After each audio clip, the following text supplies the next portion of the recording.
Assalamualaikum. In the last slide, we have discussed basic concepts of economics, and especially we discuss budget line and production possibility from here as well. Now we continue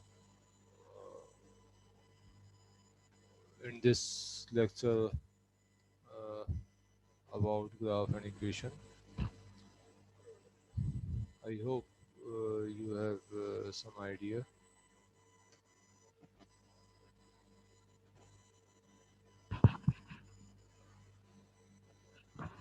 This graph is basically shows two different variables. One is economics and other one is consumption. Before starting the graph, I would like to say something about economics that in generally or in maths there is a y-axis and x-axis, and y-axis is called dependent variable and x-axis is called independent variable. However, in economics as such, there is no classification of dependent and independent variables usually, because sometimes, for example, demand affect prices, and uh, at the time of festivals, Eid, Bakrid, the prices of goods, especially clothes and shoes, increases. तो demand जो है वो push कर रही है prices को and prices are rising. On the other hand हम ये भी देखते हैं कि समटाइम्स प्राइस जो होते हैं वो इफ़ेक्ट करते हैं डिमांड आपकी उसी वजह से कम हो जाती है. किसी चीज़ के प्राइस बढ़ जाए तो डिमांड उसकी कम हो जाती है. तो देयरफॉर हम इकोनॉमिक्स में इस तरह से क्लासीफाई नहीं करते हैं कि डिपेंडेंट एक्सेस पे सिर्फ डिमांड होगी और वाई एक्सिस पे सिर्फ डिमांड होगी या एक्स एक्सिस पे सिर्फ और सिर्फ प्राइस होंगे. बस बल्कि एज सच इकोनॉमिक्स की 90% बुक्स ऐसी हैं जिसमें एक्स एक्सिस पे डिमांड है एंड वाई एक्सिस पे प्राइस है. 10% बुक्स ऐसी भी हैं जिसमें वाइस वर्सा है. तो एज सच यहाँ पे डिपेंडेंट और इंडिपेंडेंट में आप कंफ्यूज नहीं होइएगा. ठीक है. अब in this graph we have income on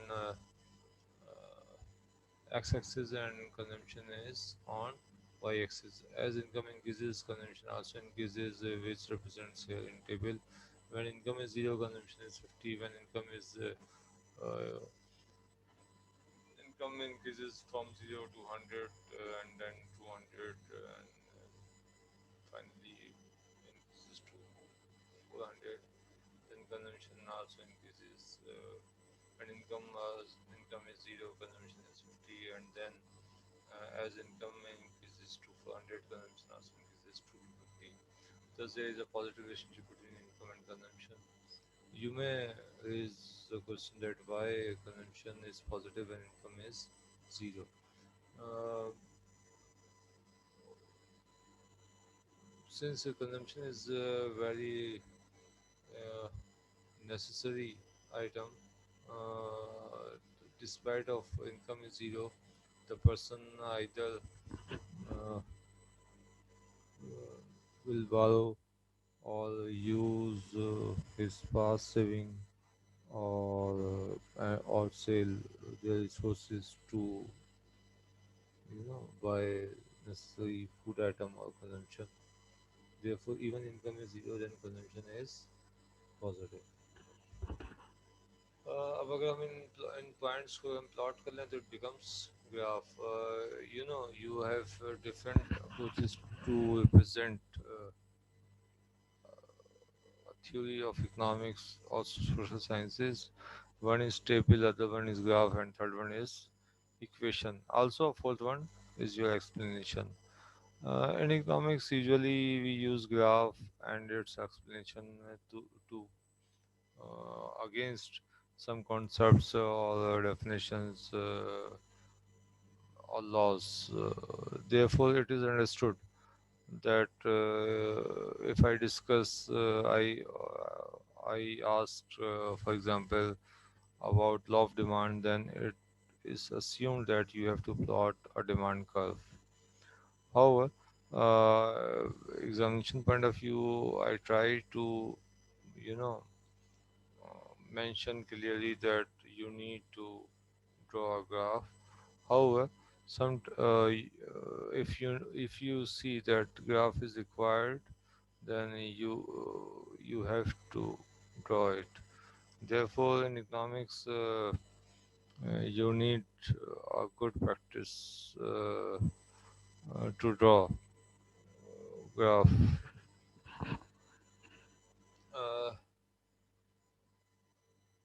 अच्छा अब यहाँ पे अगर आप देखें तो आपकी income income zero and consumption is 50। अगर आप इस कर्व को यहाँ पे प्लॉट करें तो अच्छा इसको यहाँ पे ग्राफ का थोड़ा सा बताता हूँ आपकी equal distance represents equal numbers. जैसे अब ये जो बॉक्स है आपका ये 0 से 100 तक, तो ये बॉक्स ये डिस्टेंस 100 को रिप्रेजेंट कर रहा है। तो equal distance again represent another 100। This 100 becomes and this 100 becomes 200।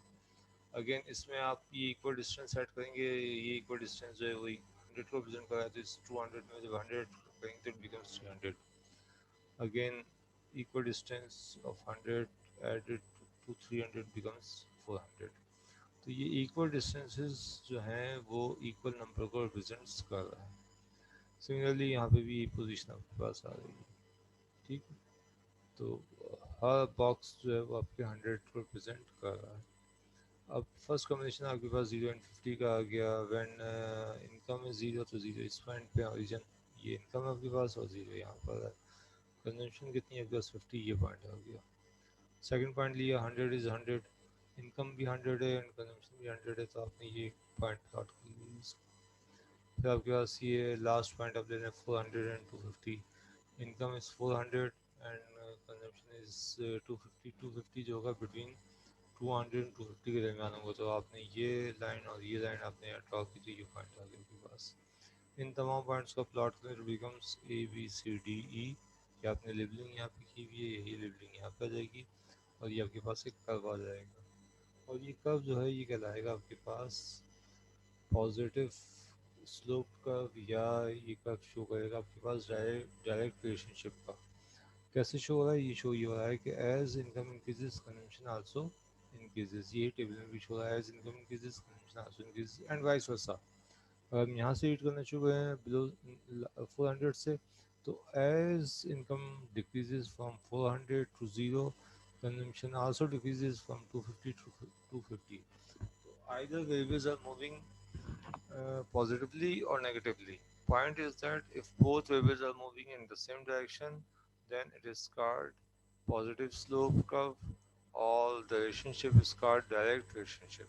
ठीक है। इकोनॉमिक्स में यहाँ पे एग्जांपल दे दूँ, सप्लाई या एक इनकम कंजम्पशन का एक ये हाइपोथेसिस है कि इंजन मैक्रो इकोनॉमिक्स में आप इनको रीड करेंगे और वहाँ पे रिलेशनशिप आता है कि इनकम और कंजम्पशन का पॉजिटिव रिलेशनशिप है। This is a macro economic theory, लेकिन यहाँ पे सिर्फ इसका ग्राफ उन्होंने प्लॉट करना सिखाया है और कॉन्सेप्ट दिया है यहाँ पे। और ये देखें वही बात जो आपसे कहता है कि डायरेक्ट रिलेशनशिप है, both variables are moving in the same direction, either increasing or decreasing, जिसको move up or down together किया हुआ है। तो it is called direct relationship। inverse relationship इसके बाद obviously आएगा, ये आ गया inverse relationship। inverse relationship shows कि if both variables are moving in opposite direction। जैसे यहाँ पे आप देख लें कि ये आपके पास वेरिएबल डिक्रीज हो रहा है और ये वेरिएबल आपका इंक्रीज हो रहा है as you move along the curve. देखें आप अगर आप इस कर्व में इस पॉइंट पे थे तो ये आपके पास वैल्यू थी वाई एक्सिस पे और ये वैल्यू थी आपके पास एक्स एक्सिस पे। वाई एक्सिस पे आपके पास आ रहे हैं 1 2 3 4 5 एक्सिस, 5 बॉक्सेस, और एक्स एक्सिस पे आपके पास आ रहे हैं 2 बॉक्सेस। अगर आप इस पॉइंट पे आ जाते हैं तो वाइस वर्सा हो गया, 1 2 3 4 ये आपके पास बॉक्सेस बढ़ गए और ये बॉक्स जो है आपके पास कम हो गए, 2 हो गए, 2 से 5 हो गए। implies that we when we are moving along the curve, एक वेरिएबल आपके पास कम हो रहा है, दूसरा वेरिएबल आपके पास बढ़ रहा है। This is called inverse relationship. एक चीज़ बढ़ेगी और दूसरी चीज़ कम होगी। यहाँ पे इसकी एग्जांपल इत्तेफाक है, यहाँ पे नहीं है लेकिन यहाँ पे आ गई, ये देख लें आप। वो जो हमने कब नेगेटिव वाला डिस्कस किया था उसकी एग्जांपल अगर आप चाहें तो ये देख लें, इसको चाहें तो प्लॉट भी कर लें। टिकट प्राइस जो है वो 50 से रिड्यूस होकर ज़ीरो हो गए। व्हेन प्राइस वाज 50, तो जो अटेंडेंस आपके पास थी ज़ीरो थी, कोई भी नहीं परचेज कर रहा था। As prices decreases, number of consumers जो है वो आपके पास इंक्रीज हो गए, आपकी अटेंडेंस पॉजिटिव होना शुरू हो गई। जब आपने प्राइस ज़ीरो कर दिए, फ्री में कर दिए, तो उस पर 20 इंडिविजुअल्स जो है उन्होंने इसको अटेंड किया। लॉजिकल है कि अगर एक चीज़ फ्री में भी हो जाए तो ज़रूरी नहीं है कि पूरी दुनिया उसको देखने के लिए आ जाए। 20 स्टूडेंट्स या 20 जो है वो आपके थाउजेंड्स लोगों ने इसको अवेल किया, या तो कैपेसिटी इतनी होगी या इंटरेस्ट होगा इतना होगा बारह। तो इसके अगेंस्ट जब आप कर्व प्लॉट करेंगे तो ये शेप में कर्व आ जाएगा, और यहाँ पे शो भी हो रहा है कि के अपोजिट डायरेक्शन में मूव कर रहा है। ठीक है, अगर टिकट प्राइस आप 50 से ज़ीरो पे ले आए तो आपकी ट्रेन 0 से 20 हो गई। वाइस वर्सा यूज कर लें, 0 से प्राइस इंक्रीज करके आपने 50 कर दी है, तो 20,000 से अटेंडेंस आपकी रिड्यूस होके 0 हो गई। ठीक है। अच्छा, अब यहाँ पे आ जाएं कि ये positive slope of the straight line से क्या मुराद है। स्लोप से मुराद है कि चेंज इन वाई और चेंज इन एक्स, यानी कि वाई एक्सिस का मतलब ये कि change in consumption due to per unit change in income, या एक्स एक्सिस पे 1 यूनिट का चेंज की वजह से जितना चेंज आया। अब यहाँ पे हमने 1 यूनिट को 100 ले लिया है for the sake of simplicity. तो अगर आप जीरो हटा दें तो आप समझ लें कि 1 यूनिट का चेंज आया। 1 यूनिट के चेंज होने से कितना चेंज आया, आधा आधा चेंज आ रहा है ये। अगर 100 का चेंज आया तो ये कितना हो गया, 50 का चेंज हो गया। तो 50 डिवाइड बाई 100 आपने किया तो इट बिकम्स 0.5। तो स्लोप इज 0.5। 1 यूनिट आप बढ़ाएंगे इसका, आधा यूनिट इसका बढ़ जाएगा, that is slope. Change in y और चेंज इन एक्स। पॉइंट इसमें यह है कि आप ये देखें कि चेंज क्या हो रहा है यहाँ पे, वैल्यू बढ़ रही है 100 से 200, तो चेंज कितना आया 100 का। यहाँ पे जब आप इस पॉइंट से इस पॉइंट पे गए तो वैल्यू कितनी बढ़ी, 100 से 50 150 हो गई, तो चेंज कितना है 50 का। तो this change is positive and this change is positive, both changes are positive, therefore term is positive and slope is positive 0.5। Positive भी इंपॉर्टेंट है यहाँ पर, क्योंकि स्लोप की वैल्यू को रिप्रेजेंट कर रहा है। नो, नेगेटिव स्लोप पे आ जाए। ये जो एग्जांपल लिए कि आप जब 10 से 30 से 20 पे अगर आप जा रहे हैं तो आपकी वैल्यू जो है वो इंक्रीज होगी है 12, 8 से 12। तो चेंज इन, हम लेकिन हम किस से देखेंगे sir, change in y, change in ticket price due to change in attendance. ठीक है, अगर ये 22 से इन्होंने लिया हो तो ज़्यादा अच्छा लगता है, लेकिन बहरहाल तो यहाँ पे कितना चेंज आ रहा है, ठीक है 30 से 20 पे आ गए तो -10 यूनिट्स का चेंज आया, कम हुई एक वैल्यू। और ये वैल्यू आपकी बढ़ गई 8 से 12 हो गई, 4 का चेंज आ गया। ठीक है, तो मैंने आपसे कहा था change in this x due to per unit change in this x. तो दिस एक्स को हम दिस एक्स के चेंज से डिवाइड कर देंगे, तो -10 डिवाइड बाई +4, तो इट बिकम्स माइनस के 2.5, क्योंकि माइनस प्लस बिकम्स माइनस। तो ये आपके पास 2.5 का चेंज आ रहा है, इसका मतलब है कि 1 यूनिट अटेंडेंस चेंज करने के लिए आपको 2.5 यूनिट्स प्राइस चेंज करने पड़ेंगे, कम करने पड़ेंगे। 1000 अटेंडेंस बढ़ाने के लिए आपको 2.5 यूनिट ऑफ प्राइस कम करने पड़ेंगे। ठीक, तो ये डिस्कार्ड नेगेटिव स्लोप। स्लोप हम बाद में देखेंगे कि स्लोप और मार्जिन इसकी बहुत ज़्यादा सिग्निफिकेंस है। ये आपको बताता है स्लोप, बेसिकली ज़ीरो स्लोप की बड़ी इंपॉर्टेंस है, क्योंकि कैलकुलस में हम देखते हैं कि मैक्सिमाइज एंड मिनिमाइज पे स्लोप जो होता है वो ज़ीरो हो जाता है। इनफाइनाइट और ज़ीरो स्लोप को भी हम देख लेते हैं आगे नेक्स्ट डायग्राम में, देखेंगे आपके पास आ गई। ये आपके पास है स्लोप इज ज़ीरो, और यहाँ पे आ रहा है स्लोप इज इन्फिनिटी। आप उसी में देख लें कि change in y, change in consumption due to change in income. तो चेंज इन कंजम्पशन यहाँ पे कितना आ रहा है, ज़ीरो, तो zero divide by anything is zero. यहाँ पे वाइस वर्सा होगा, लेकिन चेंज तो यहाँ पे आ रहा है, change in this divide by इस एक्सिस पे चेंज नहीं आ रहा, तो तो चेंज कितना हो जाएगा, जीरो। तो anything divide by zero is infinity, तो स्लोप इज इन्फिनिटी। तो फॉर्मूले में वैल्यूज पुट कर दें, आ जाएगा बस। ये इक्वेशन है एक लीनियर रिलेशनशिप की, फिलहाल इसकी ज़रूरत नहीं है हमें। ठीक है, इसकी भी ज़रूरत नहीं है हमें, इसकी भी ज़रूरत नहीं है हमें फिलहाल।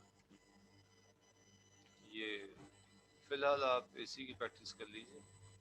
हाँ, ये पॉइंट इम्पॉर्टेंट है कि अगर आपके पास कोई कर्व है, देन आप इस पर एक टेंजेंट लेते हैं। टेंजेंट का मतलब ये है कि लाइन आप किसी पर्टिकुलर पॉइंट पे टच करेगी, देन इस पॉइंट का जो इस कर्व पर है और इस लाइन का स्लोप सेम होगा। तो हम यहाँ देख सकते हैं कि इस एक कर्व के ऊपर आपको डिफरेंट स्लोप्स नजर आ रहे हैं। यहाँ पे इस लाइन का स्लोप डिफरेंट है और इस लाइन का स्लोप डिफरेंट है। अगर मैं यहाँ टेंजेंट लूंगा तो स्लोप पॉजिटिव हो जाएगा, ये तो नेगेटिव है, यहाँ लूंगा तो पॉजिटिव हो जाएगा। तो एक ही कर्व पे स्लोप जो होते हैं वो पॉजिटिव, नेगेटिव, जीरो, इन्फिनिटी सारे हो सकते हैं। ठीक है, फिलहाल हम यहाँ पे स्टॉप करते हैं।